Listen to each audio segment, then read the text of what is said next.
Bonjour à toutes et à tous et merci pour votre présence à ce webinaire autour du thème Mieux investir pour gagner plus de trafic en point de vente. Alors aujourd'hui, je suis accompagné de Stéphane et Emmanuel. On va commencer par un rapide tour de table. Oui, bonjour, Stéphane Bernal, directeur associé de l'agence Décuple. On accompagne pas mal de retailers aujourd'hui sur la partie de génération de trafic en point de vente. Et donc le sujet d'aujourd'hui va vous intéresser puisqu'on va vous donner des tips, des astuces pour mieux investir et générer plus de trafic. Emmanuel. Bonjour, merci. Donc Emmanuel Isnard, je suis cofondateur et aujourd'hui directeur général de Smart Traffic au Cube. Et on accompagne depuis 2012 les retailers dans leur stratégie omnicanal, mais aussi dans ce qu'on appelle le retail intelligence sur la partie mesure des investissements publicitaires en point de vente. Et puis donc je suis Laurent Simonin, le deuxième cofondateur de Smart Traffic et aujourd'hui pour ce webinaire j'assurerai le rôle de médiateur et d'animateur. Donc on va pouvoir démarrer et rentrer tout de suite dans le vif du sujet avec une première question pour toi Stéphane sur les défis que les responsables marketing du secteur du retail auront à relever dans les prochains mois, prochaines années. Ce qu'on constate aujourd'hui, c'est que les retailers ont effectivement, les équipes marketing, de nombreux défis à relever. Donc tout d'abord un environnement média de moins en moins transparent. On constate aussi un parcours d'achat beaucoup plus complexe. La multiplication par 4 en fait, du nombre de points de contact aussi complexifie la génération de trafic en point de vente. On voit également l'environnement économique qui est défavorable, avec notamment l'inflation qui joue beaucoup sur le trafic. Bien sûr, des conflits sociaux, des conflits, bien sûr, malheureusement, la guerre en Ukraine. Tout ça, ça ne génère pas beaucoup, en fait, parfois d'envie de venir dans les points de vente et d'acheter. Donc, on a besoin d'intervenir pour générer plus de trafic et améliorer en fait ce trafic. On voit également des consommateurs qui sont de plus en plus exigeants, qui ont également des requêtes RSE, être plus écologique, être plus responsable. Et puis également une évolution du mode de consommation des médias par les particuliers, les consommateurs qui consomment de plus en plus via leur mobile. Donc ce sont tous ces défis à relever par les directions marketing pour faire venir du monde en point de vente, c'est sûr. Merci Stéphane. Effectivement, la liste est longue. Et je voudrais juste apporter une précision complémentaire avec deux chiffres parlants, puisqu'aujourd'hui, il y a encore 85% du chiffre d'affaires du retail qui est réalisé dans les points de vente. Et on observe en parallèle un accroissement des budgets d'investissement média Drive to Store, voire même un glissement progressif entre les investissements nationaux et locaux. Et ce qui ressort au final de ce que tu nous dis et de ces deux chiffres, c'est qu'on a aujourd'hui un certain nombre de solutions et d'outils et de réflexes pour donner de la performance à un site e-commerce et on oublie encore trop souvent la performance des points de vente. Et c'est quand on regarde un peu la part de chiffre d'affaires de ces réseaux de points de vente, ça met d'autant plus en exergue la nécessité d'agir et d'agir rapidement. Donc là, en fait, les directions marketing, tu vois, ils vont avoir à répondre à pas mal de questions. Comment maintenir son budget et comment justifier en fait auprès de sa direction générale, voire sa direction financière, comment maintenir ses budgets de marketing communication en temps de crise. Parfois, on a le réflexe de vouloir couper ses budgets, donc c'est pas du tout le cas. Il faut vraiment maintenir, garder ses positions. Mais effectivement, si on continue à investir, il faut mieux investir et générer plus de trafic en essayant d'optimiser en fait le trafic qu'on va générer en point de vente, donc améliorer son coût d'acquisition. Et pour ça, aujourd'hui, on va essayer de vous partager une dizaine de recommandations pour vous donner des tips, des astuces, un fonctionnement qui va vous permettre d'optimiser en fait le parcours client et bien sûr la génération de trafic en point de vente.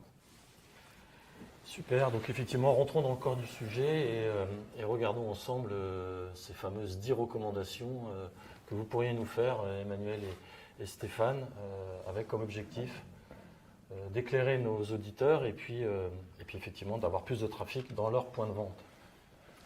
Alors, première recommandation, alors ça peut paraître un peu évident, mais c'est quand même important, c'est de bien connaître ses clients. Stéphane.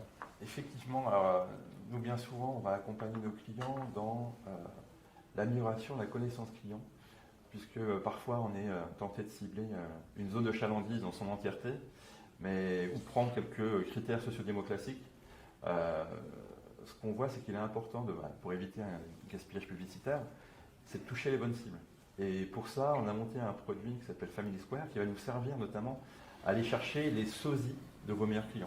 Donc afin d'éviter de toucher toute la population autour de votre point de vente, ce qu'il est important de faire, c'est de connaître exactement les profils sociodémos, profils également géographiques, pour pouvoir les cibler, les meilleurs profils et améliorer le ciblage et bien sûr les performances de vos campagnes. Donc autant éviter de cibler des personnes qui ont peu de probabilité de venir dans vos points de vente et de chercher vraiment les meilleurs profils, ceux qui ressemblent le plus à vos clients. Et donc typiquement, on a déjà monté ce type d'opération pour à vos côtés, un assureur, et on a constaté une amélioration de 58% des performances sur les cibles Family Square, puisque vraiment d'aller chercher les sosies. Donc la connaissance client va vous permettre vraiment d'aller toucher les bonnes cibles et d'éviter de gaspiller sur des cibles qui seront inutiles dans vos campagnes. Donc ça, c'est une des premières astuces pour améliorer et dépenser mieux en fait dans vos campagnes de Drive to Star. Très bien. Alors, donc mieux connaître ses clients, mais c'est aussi, Emmanuel, mieux connaître ses zones de chalandise. Effectivement, on a aujourd'hui des outils qu'on pourrait appeler géomarketing 3.0, puisqu'on a cette capacité d'utiliser de la donnée en temps réel sur les déplacements des prospects et des clients, sur l'ensemble des zones de chalandise et notamment sur les visites en point de vente. Et grâce à ça, on est déjà capable de déterminer la provenance des clients via une analyse géomarket qui permet de savoir de quelle zone iris, de quelle distance proviennent vos clients, une zone primaire, secondaire, tertiaire par exemple, ce qui permet dans un deuxième temps de limiter le gaspillage publicitaire. Pourquoi continuer à investir sur des zones où naturellement les clients viennent dans votre point de vente, ou à contrario de pouvoir pousser un peu plus la com sur des zones où il y a un fort potentiel avec un taux de visite en point de vente qui est assez faible par rapport à la population qui est sur place. Enfin,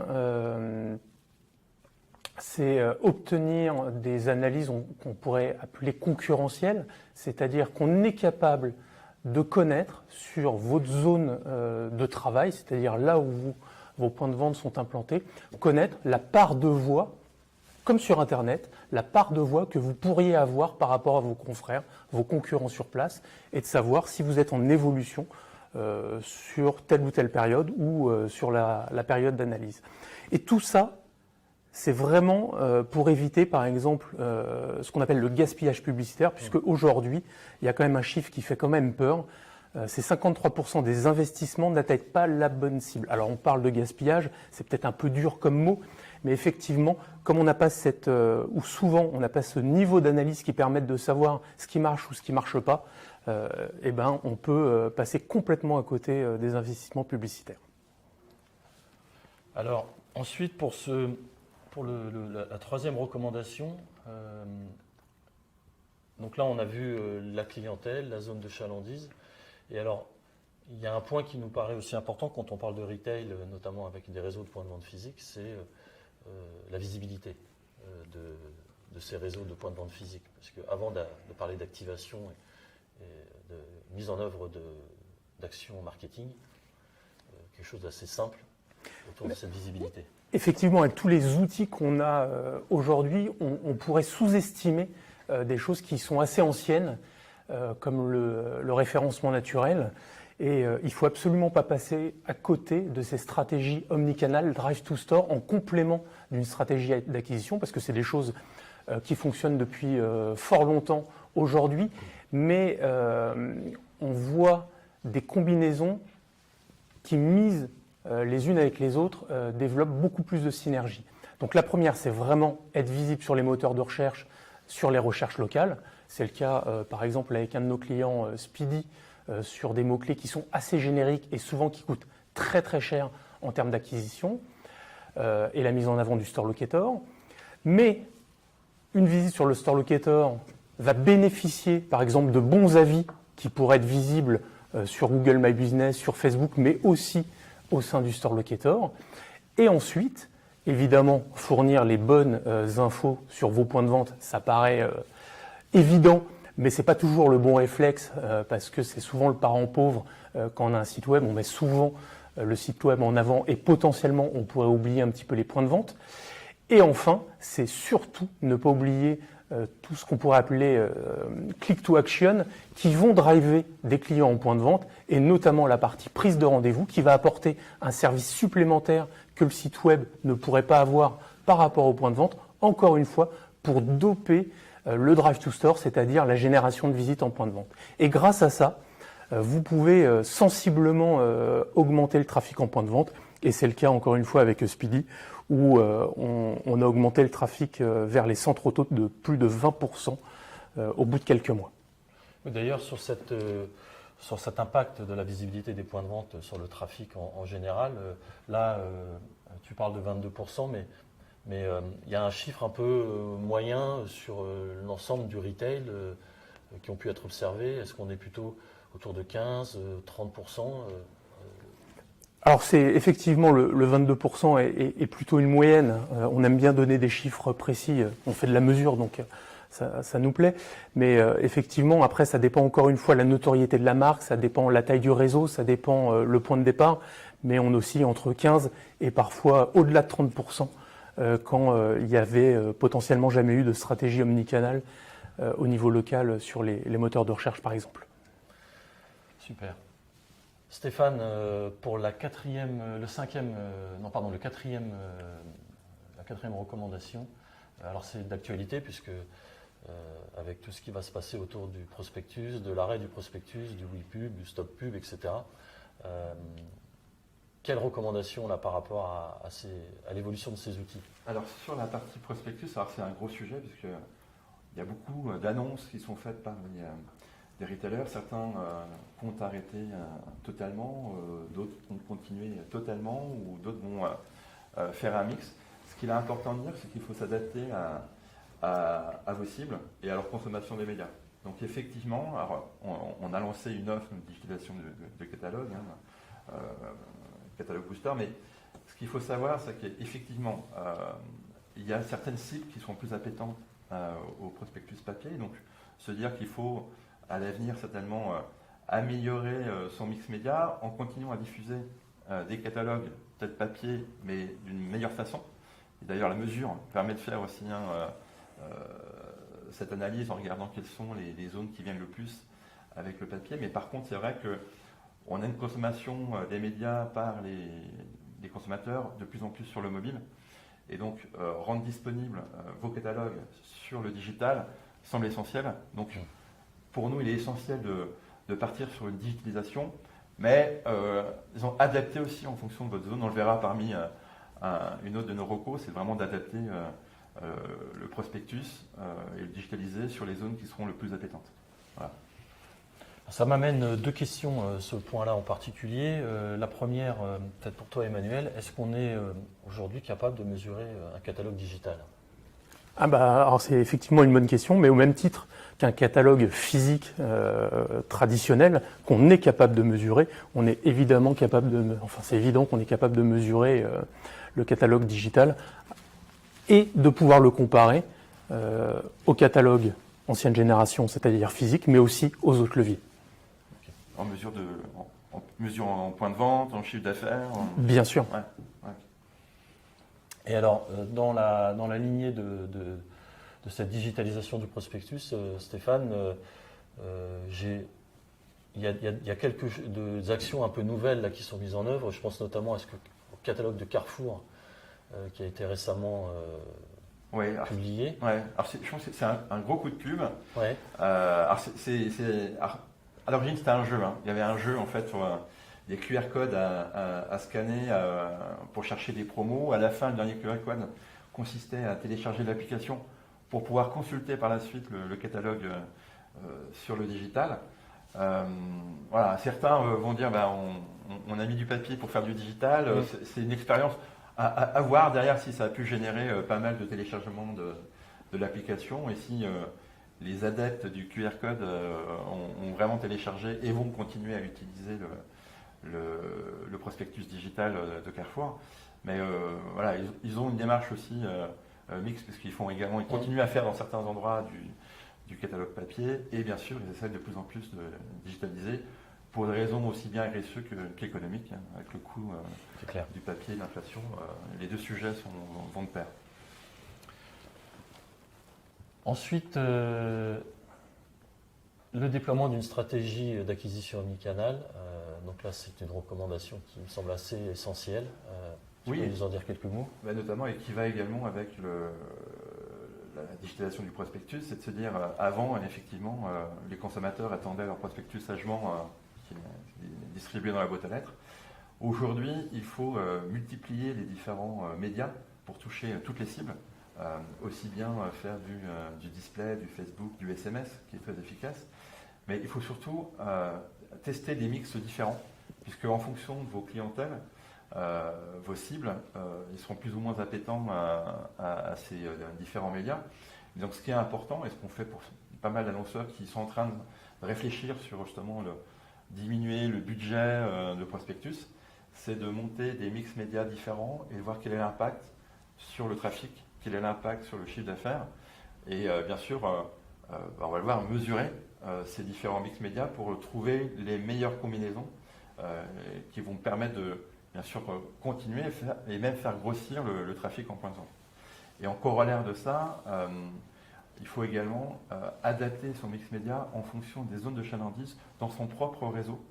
Parce qu'on l'a vu, nous, pour certains de nos clients, lorsqu'on mène des tests, on se rend compte que certaines zones vont être plus appétentes à certains médias. Donc typiquement, sur certains clusters, on sait que le catalogue papier est encore très efficace dans des zones peut-être un peu plus rurales, sur des cibles un peu plus seniors.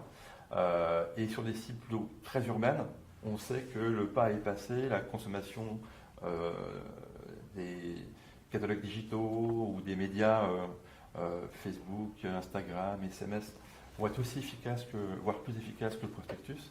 Et donc là, au même de son propre réseau, une enseigne a intérêt également à adapter son mix géographique. Donc là, ce que tu évoques, c'est qu'on peut arriver à définir des mix marketing en fonction de zones géographiques particulières.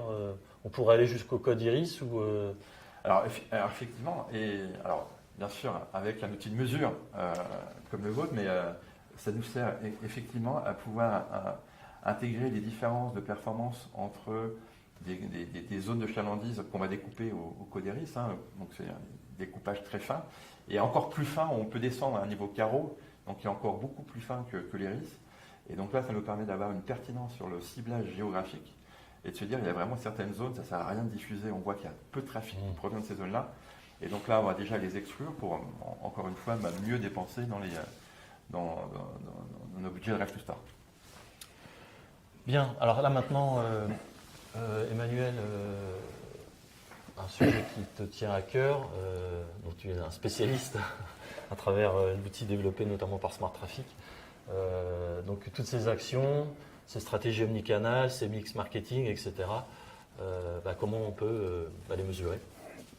Donc effectivement, on est parti du postulat que sans mesure, il n'y avait pas de pilotage possible, et sans pilotage, il n'y a pas d'amélioration possible. Donc il faut mettre tout ça et toute cette chaîne de valeur bout à bout pour avoir quelque chose de cohérent et atteindre les améliorations qu'on cherche, puisque malgré tout, le but, c'est de mieux investir pour générer plus de trafic en point de vente.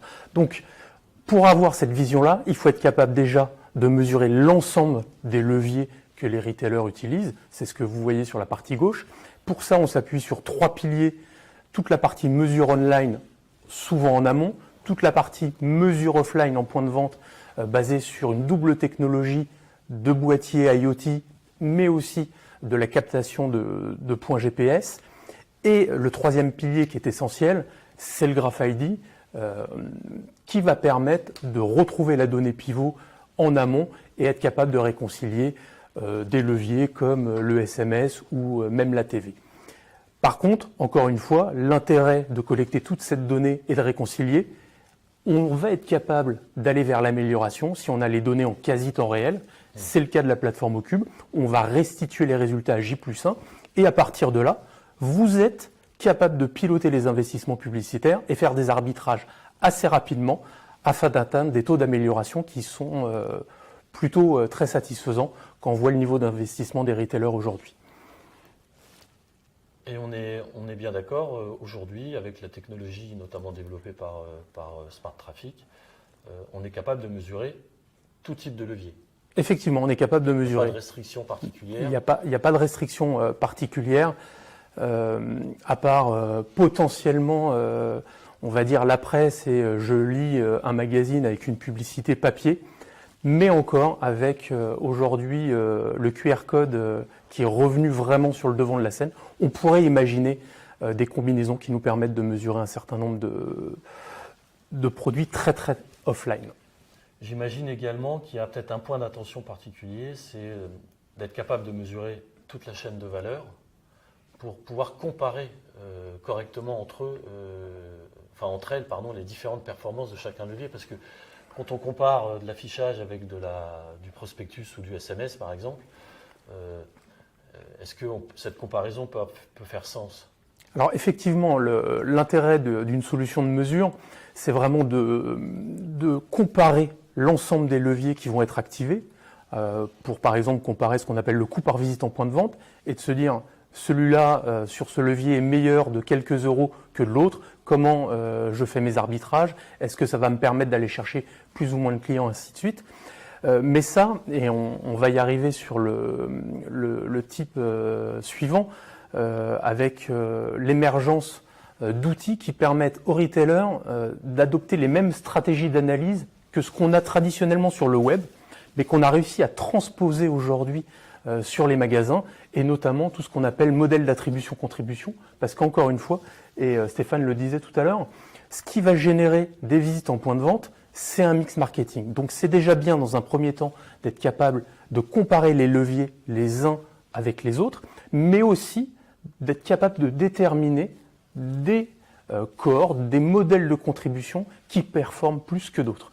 Et ça, pour ça, évidemment, le premier élément, c'est d'être capable de mesurer tous les leviers, de les suivre sur l'ensemble de la chaîne de valeur, de la première interaction jusqu'à la venue en point de vente, et de pouvoir dire, moi, ce qui fonctionne pour mon réseau, c'est peut-être une campagne d'OH 4 semaines avant ma journée porte ouverte, 15 jours après, un gros rappel sur du display web et mobile, et puis peut-être 2 jours avant ma journée porte ouverte, une campagne de SMS. Bon, alors donc on en a profité pour passer sur la reco de Bureau 7, justement tous ces sujets de contribution, d'optimisation des ROI. Je ne sais pas si tu veux ajouter quelques mots, mais moi il y avait quelque chose que j'avais retenu et que j'aime bien rappeler quand on parle de mesure et d'intégration du point de vente dans cette mesure, c'est effectivement de pouvoir amener les mêmes critères, les mêmes analytics appliqués au site e-commerce, au réseau de points de vente physiques. Et aujourd'hui, j'ai l'impression que les solutions, la puissance des calculateurs, les algorithmes, etc., les infrastructures sont suffisamment robustes et performantes pour pouvoir permettre de calculer ce type de KPI. C'est exactement ça. C'est vrai qu'au final, quand on sait que 85% du chiffre d'affaires est encore fait en point de vente et que quasiment 99% des outils d'analyse sont uniquement pour le site web, ça fait quand même poser question. Et aujourd'hui, de permettre à un retailer de comparer, ne serait-ce que sur une même campagne avec un seul levier, 2 segments appétants, 2 créas différentes, 2 offres promotionnelles, ça offre des perspectives qui sont assez colossales en termes d'analyse. Et ça, avec toutes les granularités qu'on a l'habitude d'utiliser sur le web. Parfait. Recommandation numéro 8, mesurer les ventes. Donc là, on l'a déjà un petit peu appréhendé là, sur les 2 précédentes recommandations, mais est-ce que tu peux là nous en dire un peu plus, et notamment peut-être essayer de mettre en évidence ce couple trafic-chiffre d'affaires. Comment ça c'est possible aujourd'hui avec les solutions disponibles? Alors effectivement, on va dire que la visite, c'est déjà un premier KPI qui est accessible un peu plus naturellement aujourd'hui quand on mesure les points de vente. Mais si on va jusqu'au chiffre d'affaires, on a un niveau d'information qui est bien plus important en termes de précision. Exactement au même titre qu'un site web, vous pouvez générer énormément de trafic sur le site web sans pour autant transformer dans le tunnel et se rendre compte que le trafic que vous avez acquis, il est très mauvais en termes de transformation. C'est exactement la même chose en point de vente. Faire de l'acquisition et envoyer des clients dans un point de vente pour acheter un produit que vous avez mis en avant et puis se rendre compte à la fin qu'il est plus disponible, il n'y a que le ticket de caisse qui va être capable de déterminer ce taux de bénéfice. Et l'avantage, c'est qu'avec la solution, on est capable d'analyser l'intégralité des tickets de caisse, des bons de commande, sur la base d'informations personnelles qu'on va récupérer de manière anonyme sur l'ensemble de ces tickets ou bons de commande. On va interroger notre graphe et à partir de ce graphe-là, on va revenir en arrière pour aller chercher l'ensemble des interactions qui sont rattachées à ce ticket de caisse et être capable de dire ces 100 € associés à ce ticket de caisse, ils proviennent, par exemple, dans un modèle d'attribution linéaire, à hauteur de 33% pour, on parlait tout à l'heure de l'OH, 33% pour la campagne de display web et 33% pour la campagne de SMS 2 jours avant. Et ça vraiment, en tout cas, ça permet une analyse qui est extrêmement fine et un cran plus loin que les visites. Alors là, tu as évoqué un élément qui me semble particulièrement intéressant, les modèles d'attribution. On peut s'arrêter 2-3 minutes là-dessus. Donc effectivement, on connaît les modèles d'attribution assez classiques, linéaires, first click, last click. Qu'est-ce qu'aujourd'hui des nouvelles solutions type Ocube, qui s'appuient donc encore une fois sur la nouvelle puissance de calculateur et de réconciliation de données, peut amener? Alors l'avantage des modèles que tu viens de citer, c'est un petit peu les modèles traditionnels et on va dire les modèles étalons. Tout le monde les connaît plutôt très très bien et on arrive assez rapidement à déterminer des mix marketing en tout cas qui fonctionnent et l'apport de tel ou tel levier. L'avantage alors on parle beaucoup aujourd'hui d'intelligence artificielle, mais des modèles comme des modèles algorithmiques vont permettre d'associer beaucoup plus de paramètres, notamment des volumes d'impression, des volumes de clics, des volumes d'investissement, des volumes de population à tel ou tel endroit quand on parle de publicité géolocalisée, des choses comme ça, et qui vont permettre automatiquement de déterminer le bon mix marketing et la bonne contribution pour chacun des leviers qui ont interagi dans une chaîne de valeur. C'est clair. Ok, alors maintenant on va terminer sur deux dernières recommandations qui finalement sont assez proches puisqu'on va là commencer à flirter un peu avec le RGPD et la data. Donc Stéphane, recommandation numéro 9, capter de la donnée first party. En point de vente, effectivement, parce que vous avez réussi à faire venir du monde en point de vente, les faire acheter. L'important, c'est de les faire revenir, les fidéliser. Et donc, le passage justement en caisse, en magasin, c'est un moment opportun pour vous collecter la donnée first party et ensuite pouvoir recontacter vos clients, puisque lorsque vous collectez de la donnée, ça va vous pouvoir mettre en place des systèmes de marketing automation, des relances, faire part de vos promos et ainsi de suite. Donc le fait de capter de la data de vos clients va forcément améliorer votre chiffre d'affaires, améliorer la fidélisation. Et donc il y a différentes techniques en point de vente. On ne va pas toutes les détailler, parce que je trouve que le temps passe très vite. Mais vous avez la possibilité de mettre en place des bornes digitales, de mettre en place des jeux concours, des QR codes dans lesquels le client va faire le travail à votre place et à la place de la caisse, où ils vont saisir directement leurs coordonnées pour bénéficier, parfois même pour pouvoir recevoir le ticket de caisse et le conserver, pouvoir recevoir des offres de l'annonceur. Donc c'est un moment opportun. Donc, on a réussi à faire venir du monde, autant en profiter pour capter la donnée de vos propres clients et pour pouvoir les faire revenir. Donc ça c'est à mettre en place absolument. Et puis comme on va le voir. Et tout ça avec dans le respect du RGPD. Exactement, il faut prévoir. La collecte du consentement. C'est le 10e point. C'est ça. C'est le consentement, l'information. En fait, c'est sûr qu'il faut profiter de ce moment-là pour collecter la data, mais en respectant le RGPD.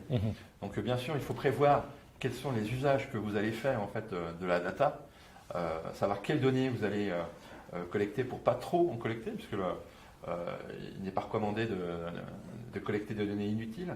Donc vraiment, important, c'est d'informer et bien de prévoir que la personne qui va laisser ses coordonnées va demain pouvoir recevoir votre newsletter, vos offres, et bien la former, obtenir cette opt-in à ce moment-là.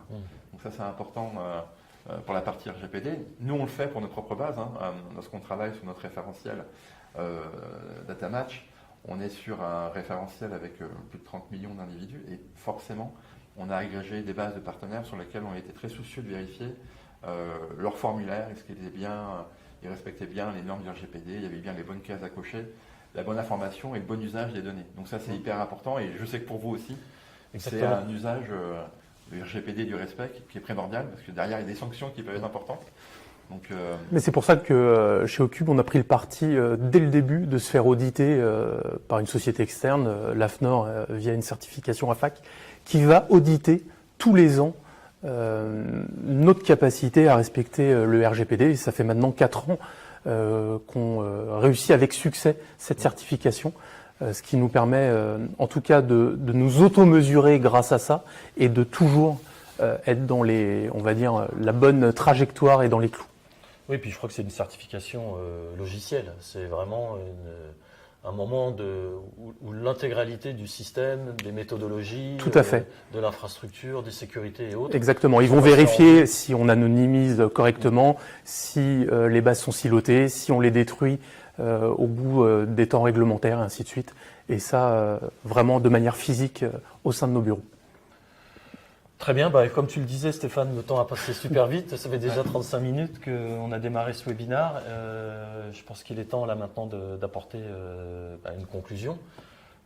Donc on a vous nous avez détaillé un peu vos 10 recommandations pour optimiser la génération de trafic en point de vente et être capable de capitaliser sur ce trafic, notamment en augmentant le niveau de confiance et de récurrence, de loyauté. Stéphane, pour donc conclure ce webinaire, quels sont tes défis pour les prochains mois, prochaines années? Alors nous, ça va être vraiment de continuer à accompagner les retailers, mais dans ce choix de mix média qui est de plus en plus complexe. L'enjeu, alors on le voit actuellement, mais qui va durer un petit bout de temps, parce que la transition, je pense, du catalogue papier vers le digital ne fait que commencer. Et donc, on va devoir toujours continuer à travailler sur ce mix média, la digitalisation. Donc, le défi, c'est vraiment d'apporter cet accompagnement aux retailers dans le choix du bon mix. Effectivement, la mesure, ça devient essentiel. Et donc, on le voit, tous les retailers qu'on accompagne aujourd'hui veulent absolument mesurer, mais maintenant tous les leviers. Parce que c'est vrai qu'on on a commencé par des leviers comme l'email ou le SMS, qui sont très efficaces. Mais il est important aussi de mesurer son propre CRM, ses emails, ses propres campagnes en interne. Et tous les leviers que les retailers utilisent, aujourd'hui, il faut vraiment, si on veut optimiser ces transformations, c'est vraiment mesurer pour trouver le bon impact. Donc voilà, l'enjeu, c'est accompagner les retailers sur une amélioration du mix média en permanence et trouver demain aussi des nouveaux médias qui remplaceront certainement ceux qui existent aujourd'hui. On toujours s'adapter et proposer donc accompagner l'ensemble des retailers sur les nouveaux usages rendus possibles avec justement l'arrivée de tous ces outils et de toutes ces possibilités. Oui, et puis là, comme Emmanuel, je pense que tu vas parler aussi de l'IA, c'est un sujet aussi. C'est là-dessus que j'aurais voulu qu'on termine. Donc l'intelligence artificielle, c'est le sujet du moment, on en parle, on reparle, donc je pense que tout ça va s'organiser dans les mois et les années à venir, mais Emmanuel, qu'est-ce que l'IA pourra apporter demain à la mesure? L'avantage, c'est que comme on travaille sur des volumes de données qui sont toujours en forte croissance et de plus en plus précises, on peut imaginer dans le futur, grâce à l'IA, des modèles prédictifs, parce que le défi aujourd'hui, c'est qu'on sait que les retailers, ils n'ont pas un point de vente, ils en ont une multitude. Et Stéphane le disait tout à l'heure, c'est que en plus, potentiellement, le mix marketing, il est différent point de vente par point de vente. L'avantage du prédictif et de cette IA, c'est que ça pourrait déterminer assez simplement et très rapidement surtout des modèles spécifiques, point de vente par point de vente, sur une date, une géolocalisation précise, parce qu'encore une fois, potentiellement, le modèle de communication, il est peut-être pas le même si on parle de Noël que si on parle de la Saint-Valentin, deux événements en France. Et encore une fois, il faut savoir l'adapter. Et l'humain est potentiellement pas capable de déterminer ça simplement sur tous les points de vente, sur toutes les dates, en tout cas sur toutes les combinaisons. Donc en gros, ce que tu veux dire, c'est qu'on pourrait, si on pousse un peu le trait, demain, je suis directeur d'un magasin But, par exemple, dans une région, je sais pas, Angers. Je pourrais modéliser quelque part l'efficacité de mon plan média en testant des scénarios avant de les mettre en œuvre définitivement. C'est exactement ça. C'est de dire, j'ai une journée porte ouverte ou une opération canapé dans un mois. Sur ce produit-là, sur cette date-là, sur mon magasin, quel est le mix marketing qui serait le plus optimisé? Et la réponse serait différente de la même question potentiellement sur un magasin à 200 km. Très bien. Et là, on parle de quel horizon là? Ça avance vite, ça avance vite. On s'est aperçu que du jour au lendemain, des modèles d'intelligence artificielle s'étaient lancés sur le marché avec des prises en main d'ailleurs des utilisateurs qu'on est tous très très rapides. Ça ouvre des perspectives qui sont assez importantes. Juste avant de conclure et de passer aux questions, toujours sur cette intelligence artificielle, le groupe Décuple mène des actions en particulier là, depuis quelques mois. Est-ce que c'est un sujet qui est pris, d'abord j'imagine oui, au sérieux, mais qui est embrassé par l'ensemble des collaborateurs? Effectivement, on essaie d'embarquer plus d'un millier de collaborateurs sur ces sujets-là. Et donc, on a parmi nos différentes entités et filiales des entités très à la pointe comme Brainsonic qui travaillent beaucoup sur ce sujet-là. Au sein du groupe, on a également pas mal de formations et on regarde sur quel sujet on va pouvoir appliquer l'IA dans nos métiers au quotidien. Donc effectivement, c'est aussi un des sujets au sein du groupe Décuple. Merci beaucoup Stéphane, merci Emmanuel. Je voudrais maintenant passer aux questions. Alors, vous pouvez poser donc vos questions sur l'interface directement. Alors, j'ai une question. Effectivement, on nous demande si on pourrait avoir le replay. Donc, oui, dès la fin du webinaire, vous pouvez récupérer le replay de cette intervention. J'ai une question sur la possibilité de mesurer les campagnes de SMS avec la solution Ocube. Alors, pour le coup, moi, je peux y répondre directement parce qu'on a mené, nous, depuis un an, nos premières campagnes avec But, notamment sur cette partie-là. Et ça nous a permis de généraliser sur l'ensemble des points de vente grâce aux mesures des performances des campagnes SMS qu'on a pu réaliser. Et donc, ce qui était hyper intéressant, c'est que comme la solution Octube a également un Graph ID avec 40 millions d'individus, avant d'envoyer la campagne SMS, on va pouvoir matcher les adresses et pouvoir ensuite mesurer les visites en point de vente. Alors bien sûr, tout ça anonymisé, donc on ne sera pas capable de dire que c'est Emmanuel ou Laurent qui sont rentrés dans le point de vente. Par contre, on va savoir que sur 5000 SMS envoyés sur un point de vente, il y en a 222 qui sont rentrés. Et ça nous permet de calculer un coût par visite et sur les périodes de test, on regardait l'incrément qu'on apportait par rapport à des magasins qui n'étaient pas du tout touchés par ce canal-là. Donc effectivement, la solution Cube permet de mesurer, alors, entre autres, le SMS parmi bien d'autres, et effectivement, le SMS fait partie des leviers qui sont mesurés actuellement. Ouais. Et ça, c'est vraiment top pour nous, parce que ça permet de justifier de la performance des campagnes. Moi, j'ai une question là au sujet de... Alors, c'est un peu technique, je pense que c'est pour toi, Manu. L'IoT. Est-ce que l'IoT, les boîtiers, parce qu'on sait qu'aujourd'hui, il y a un certain nombre de sujets autour des boîtiers qui peuvent être déployés en magasin, qu'est-ce que ce type de matériel peut apporter à la mesure? Alors c'est vrai que chez Ocube, on a pris le parti de travailler sur deux technologies complémentaires de la mesure en point de vente. D'un côté le GPS et de l'autre côté l'IoT. Et pourquoi l'IoT? Parce que l'IoT, c'est aujourd'hui ce qui est le plus précis, puisque on parle de précision au mètre près quand une personne rentre en point de vente.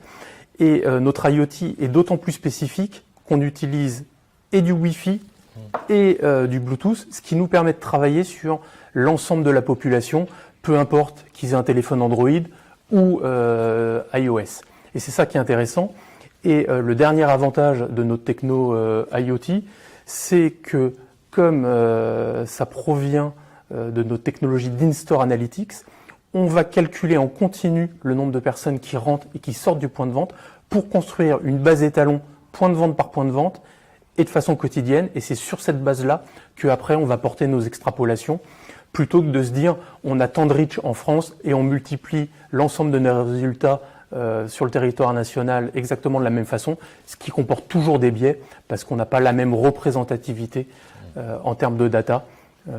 Et grâce à ça, on arrive à contourner ce biais-là. Ça fait sens. Alors j'ai une question sur arrivez-vous à mesurer la fréquentation par zone de magasin? Bon, j'imagine que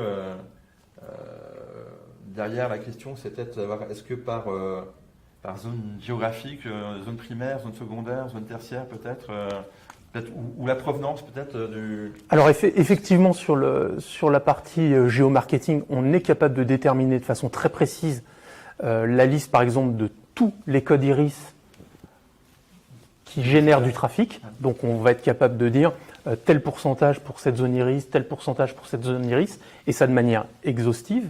Après on peut aussi travailler au point de vente, mais aussi par zone de magasin ou regroupement de magasins, et de dire sur telle région, avec X magasins, j'ai généré tant de trafic en point de vente avec l'ensemble de ma com. Encore une fois, l'avantage de manipuler autant de données, c'est qu'on est capable d'avoir une vision nationale, régionale, mais aussi locale, donc point de vente, autant que d'avoir cette vision levier, campagne, sous-campagne, et ainsi de suite. Il y a peut-être aussi là dans la question un sous-jacent, c'est est-ce qu'on est capable de mesurer la performance au sein d'un même point de vente sur différentes zones de points de vente? C'est peut-être aussi ça la question, je ne sais pas. Mais en tous les cas, ça aussi c'est possible, puisque justement grâce à ces petits boîtiers, à l'IoT, on peut faire ce qu'on appelle de la trilatération, pas rentrer trop dans le détail technique, ça peut ennuyer pas mal de monde. Mais on peut effectivement regarder le comportement des visiteurs du magasin et leur appétence par rapport à telle ou telle zone de ces fameux magasins. Et les mettre en corrélation avec les campagnes qui ont pu avoir lieu à ce moment-là. C'est ce qu'on fait notamment dans l'automobile, où un concessionnaire est capable de comparer les évolutions de son trafic par rapport à ses confrères dans la région et au niveau national, de savoir s'il y a une baisse de trafic, est-ce que c'est un comportement qui est représentatif du territoire complet et auquel cas il n'y a pas d'inquiétude. Si jamais on s'aperçoit que sur sa concession, il est en chute libre versus ses confrères qui sont plutôt en augmentation, on va s'apercevoir qu'il y a potentiellement un problème et doper la communication vers son point de vente. C'est l'intérêt aussi des objets IoT. Ok, moi je pense qu'on a bien dépassé le temps. On a fait un bon tour. Je pense qu'on va vous laisser sur ces dernières questions et puis je pense que on vous enverra si vous le souhaitez la présentation. Vous avez nos emails sur